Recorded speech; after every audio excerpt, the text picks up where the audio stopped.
I'm Steve. And I'm Bobby. And welcome to the mix.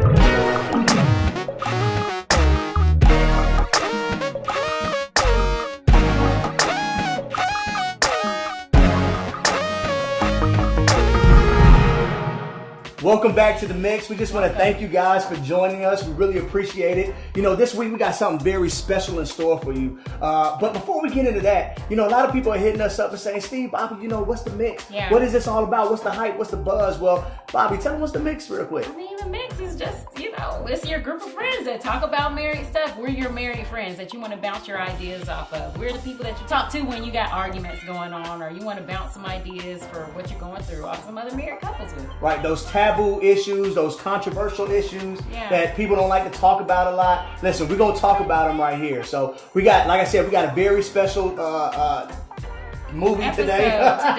Today we're going to talk about how to keep the romance alive in your marriage. I mean, something that we absolutely need to talk about. How long we been married, baby? We've been married for 10 years. 10 years. Absolutely. 10 years, y'all. We still young. So listen, but married for 10 years, and you think to yourself, well, how do you keep the romance going for 10 years? Listen, let me tell you something. It's a formula to this thing, because if you're not careful, you can lose it, all right? Yeah. So we're going to talk to y'all about that today. Yeah, but I think that the main thing that you want to do, if you're trying to keep the romance alive in your marriage, is you have to know your spouse. Your spouse. Yeah, it's no prescription for how to keep the marriage. I mean, the romance alive in your marriage, because everybody is different. So it's like knowing your spouse. So basically, you're saying like being able to study your spouse. Yeah. To watch your spouse. Yeah. To see, what is their favorite food. What do they like to do on a Monday or Wednesday or a Saturday? What is the thing that calms them, that cools them? What is the thing that gets them excited? Knowing who you're dealing with and not taking your spouse for granted, I think is a big deal. Yeah, absolutely. Absolutely. But also, knowing when your spouse is changing or going through something. For example, today I can absolutely tell that it was a rough day. You know what I mean? Uh-huh. And not for you today specifically, but you have to be able to know that, okay, today he had a bad day, and I know what he likes when he had a bad day. She know what I like. But, and being willing to do those things. Being totally available to your spouse and saying, yes, if he had a bad day, I will make myself available in the way that he wants me to be available, and vice versa. Mm-hmm. I mean, and that kind of leads into the next point as far as taking inventory, with your spouse. And what do we mean by taking inventory? So say, for instance, if I know Bobby, she likes to go to the hibachi grill. She loves that.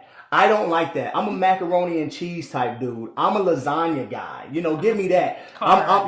She doesn't like that so much. But every time when we go out, if I want to just do what I like to do, that's going to be a turn off for her, because that's selfish. Yeah. So how many times do you just wake up and say, you know what, I'm going to be all about my wife today? Yeah. Yeah, I think that's big. I think that it shouldn't be just how many times. I think that as married couples, you should wake up on a daily basis and you say, how can I please my spouse today? How can I live for... No, I'm serious. No, I'm so serious. How can I live for my spouse? Now, that doesn't mean that you totally do away with your needs, but how can I make my spouse happy? Right. Every single day. Because, that's part of studying your spouse. Mm-hmm. You know what I mean? Like, if I get up and I'm saying... it's all about Steve today, then guess what? I'm watching you all day. I'm figuring out what's going on with you. And that means I know how to pray for you. I know how to talk to you. I know how to serve you. Whatever needs to happen, I know what to do because I'm paying attention.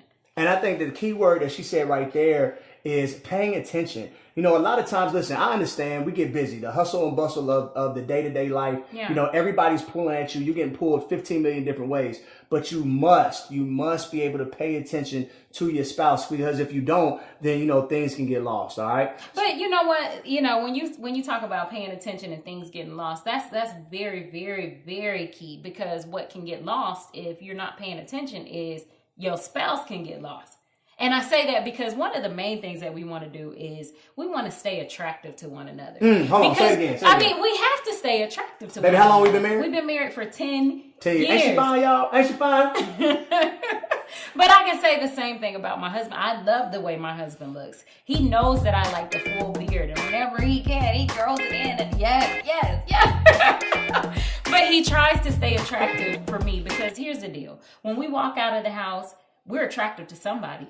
Come on. Everybody is attracted to somebody. Come on, you preaching And that now. attention that you will get, you know, when you walk out of the house, it will be hard. It will be really, really hard, especially on the ladies, if the only attention that you get is when you walk out of the door. Now, I mean, but going back. I'm switching gears. You're switching. I'm switching gears. Let me get it back. Let me get it back real quick. Yeah. So we're talking about staying attractive, and let's be realistic, because there's a lot of things that happen in the marriage that can cause you to just change form, to change shape.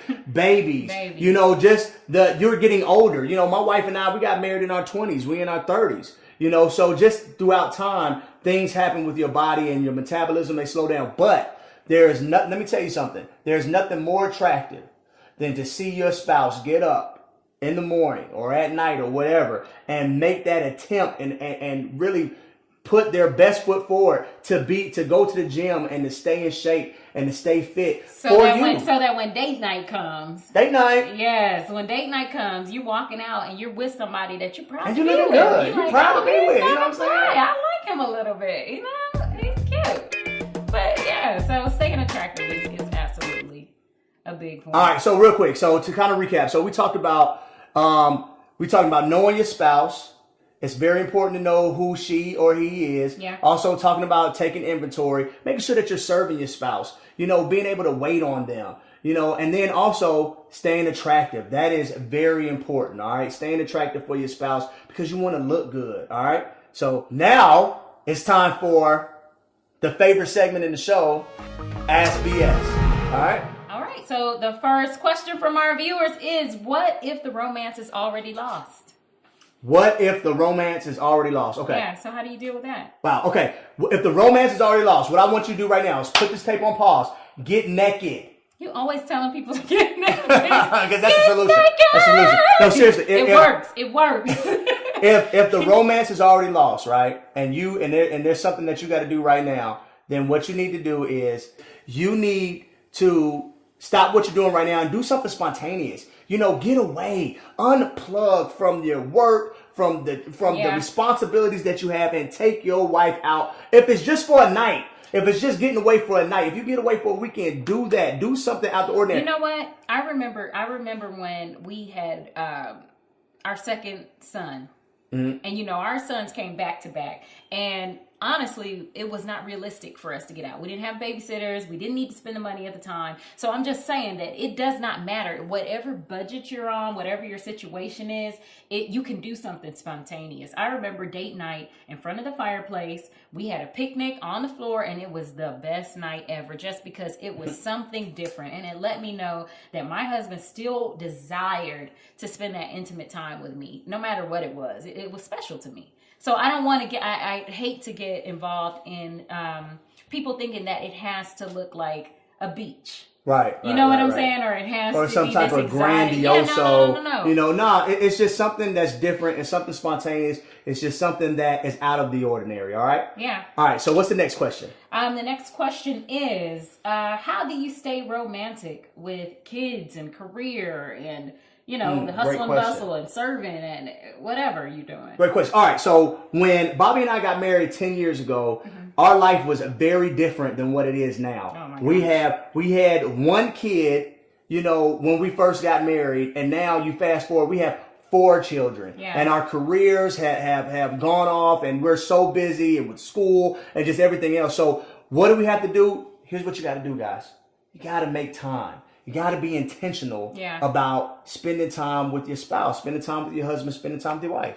Absolutely. Absolutely. I think that, I mean, and we even answered it somewhat how we answered the other question. It's just about, you know, carving out that time. It really is prioritizing your marriage. And one thing I like is that, you know, you have to be unapologetic about your time and telling people no. You know, you can't be, you just can't be everything for everybody. Yeah. And even to your children. Sometimes your children, you got to lock them up in the room. You are preaching. And then say, no, you stay in this room. Don't come out until the morning.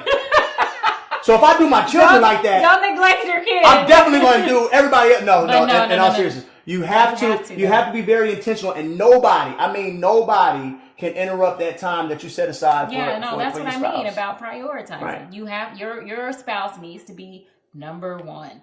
Number one. And also, you got to stay fine. So don't forget that. All right.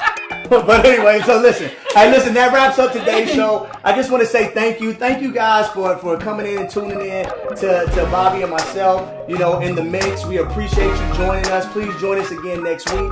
You can follow us on our website. Check us out, www.themix.com. That's MYX.com. You can also check us out and like our page on Facebook. You can follow us on Instagram, The Mix, the MYX, right? All right. And so we'll check you out. We appreciate it. Love you. Bye.